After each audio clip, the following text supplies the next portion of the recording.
check out Paddy Power's new and exclusive Cash Card Plus, available to use online, at ATMs or even down the local. Paddy Power, you beauty!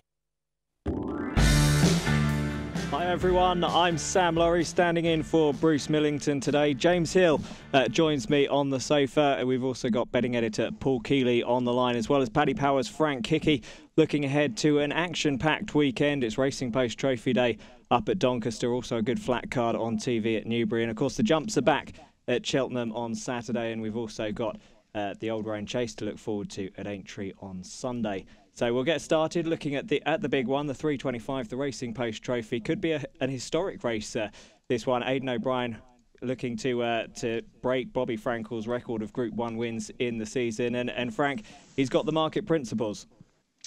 He does indeed. Saxon Warriors favoured with Ryan Moore on board at 7-4. Verbal Dexterity is 7-2.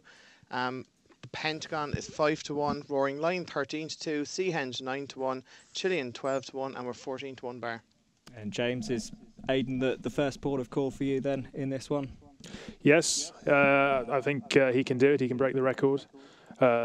He's currently level with Bobby Frankel, isn't he, for most Group 1s in a year. Saxon Warrior, he seems pretty similar to previous winners that Aidan has had in this race. Won the Beresford. Won the Beresford, just a couple of starts, unbeaten. Quite a few have been very similar to that. And he looked pretty dominant in the Beresford too, which was run at Naas this year. I mean, he was largely beating horses from his own stable, but the form has been franked by one or two of those, and you couldn't have really asked for much more. He looked pretty impressive, and I would say 7-4 is a fair price on that. Ryan made the right choice. The Pentagon not. Yeah, I think so. At this time of year, the ground never tends to be that quick, even at Doncaster. The Pentagon looks to me, for his action, like he might be a bit better on faster ground. So I do think Ryan's probably just about made the right choice. On better ground, maybe you'd side with the Pentagon. But yeah, the Roaring Lion would probably be the biggest danger of those two. I expect some improvement from his run at Newmarket last time. I was surprised, actually, given the way how well he travelled, that he didn't win by a bit further. But he looks classy too. Just Saxon Warrior, that Beresford form looks pretty solid, so I wouldn't want to divert from him. And Frank, Irish horses dominating the market then. What's your take on the Irish form? Is Saxon Warrior the one to beat?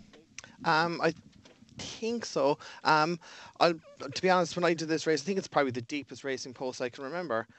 Racing Post Trophy I can remember. It's a cracking renewal this year. But you know, there's rumours going around that Gabar is working well. Loxley's obviously been supported during the week. But for me, this is probably a bit of a brave. This is a two-horse race. It's between Saxon Warrior and Verbal Dexterity, and there should just be enough cut in the ground for Verbal Dexterity. And while when he won the National Stakes, you could say that Beckford didn't really stay, and he just outstayed him. Beckford didn't stay out the 7 furlongs, but you have to remember on his debut at the Curragh, he also won by 9.5 lengths, and no matter what, a maiden at the Curragh is always reasonable, even the weaker ones. And I'd say he's a top-class horse. If there's enough juice in the ground, I think he'll put it up to Saxon Warrior. But Saxon Warrior looks really classy. As James said there, the fourth from his Beresford win, I think Kew Gardens won a listed race, and Riaz won a listed race in Dundalk as well, who was 5th. So like that race has worked out really well. For me, they're probably the two most exciting 2-year-olds around. Looking further ahead, Frank, do you think we've got a classic winner in the lineup this year? To be honest, if I thought Saxon Warrior was going for the Guineas, I'd back him now. But it's up in the air. I really think he's class. I think the better the ground, the better it even be. Like, he's won on yielding ground and soft ground, and he's by Deep Impact, I think, isn't he? Yeah.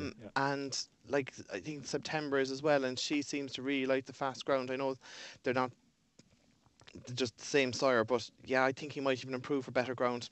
As I said, if I thought for 1 second he was going for the Guineas, I'd back him. And I really like him. But at the same time, tomorrow 7-4, like, depending on how the first race goes and what kind of ground they seem to say it is, like if Verbal Dexterity was getting out to like 9-2, 5-1, I'd probably just take that each way. Okay. And back Saxon Warrior win and expect one of the two of them to win. And Paul, what's your take on it? Yeah, well, I was looking earlier in the week, and obviously Aidan O'Brien was mob-handed with 12 runners, and I was thinking, well, he won't run both his big guns, will he? So I might try and nick a bit of value each race or something else, and hope it'll shorten. And as Frank said, we have probably got the deepest racing post trophy we've had for a while. I backed a horse called Chilean of Martin Meads. Now I thought he won really, really well at Haydock. I'm not 100% sure how strong that form is, but he came from last to first despite having tugged, and he went striding away. And I just think if he was trained by someone, like John Gosden, he wouldn't be as big as the 14, the one that he is. I take what everyone's been saying about Saxon Warrior. He does look very good. He's had the identical prep of Aidan O'Brien's last winner of this, St Nicholas Abbey. He won the same maiden that St Nicholas Abbey won at the Curragh, and then he won the Beresford, which was this year run at Naas. He looks a very good horse. I'm just inclined in a race like this to have a pop at something each way at a price. And obviously, I'm not going to moan about Andrea Atzani being on it because he's going for 5 in a row, and he's had a couple of big price winners amongst them. It's obviously not part of the thinking in backing the horse, but I think he's a little bit bigger than he should be, and he'd be shorter if he was with a stronger stable. And of Saxon Warrior, Verbal Dexterity, the Pentagon, is Saxon Warrior the number one for you? I think he's the number one. I mean, I know we always say, "Oh, Ryan Moore's chosen this, Ryan Moore's chosen that." I mean, I doubt very much whether Ryan Moore chooses them at all. I think he gets told what to put on. I don't know how often he is in Ireland, but I wouldn't imagine he's riding a lot of work day in, day out, is he? So I'd imagine he'll get the steer from Aidan O'Brien, and he does look the one.